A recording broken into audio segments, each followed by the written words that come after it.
Hello, today's day 8, 30 days of clean lifestyle tips. Happy to be back with you. I'm going to share a recipe that I make maybe about once a month.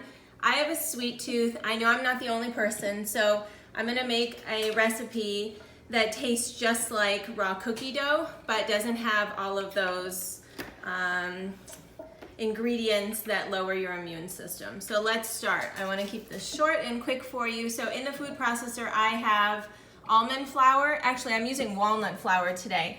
So I'm going to share the recipe in the comment below, and I want you to know that you can change this and make it your own. So I'm going to share a recipe, but when it says nut flour or nut butter, you can use, whatever it is that your body wants to be nourished. So just don't use repetitive ingredients. So I just had almond flour the other day and some crackers, so I know that I don't want to keep adding all this almond flour. I want to change it up and have a variety in my diet. So I have the walnuts, and I'm looking at my recipe. I'm going to go down the list. I'm going to add some coconut flour.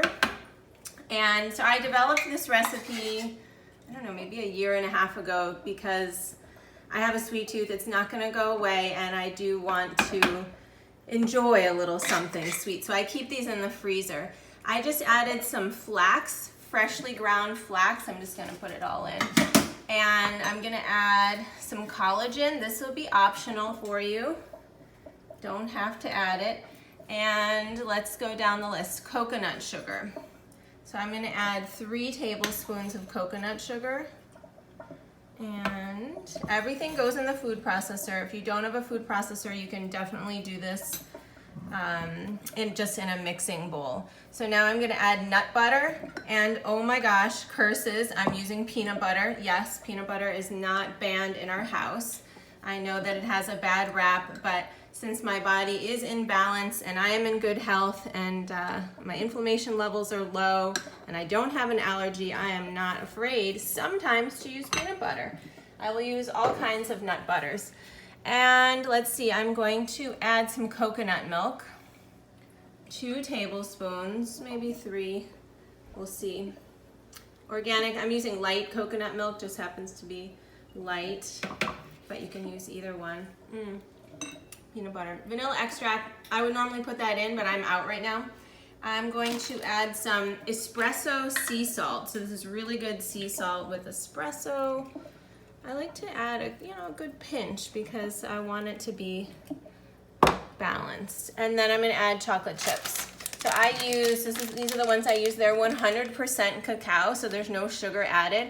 And I'll just kind of carefully measure a 1/4 cup or a little extra because I love chocolate. So I'm going to buzz this up, then I'll roll a couple of these out and dip them in chocolate.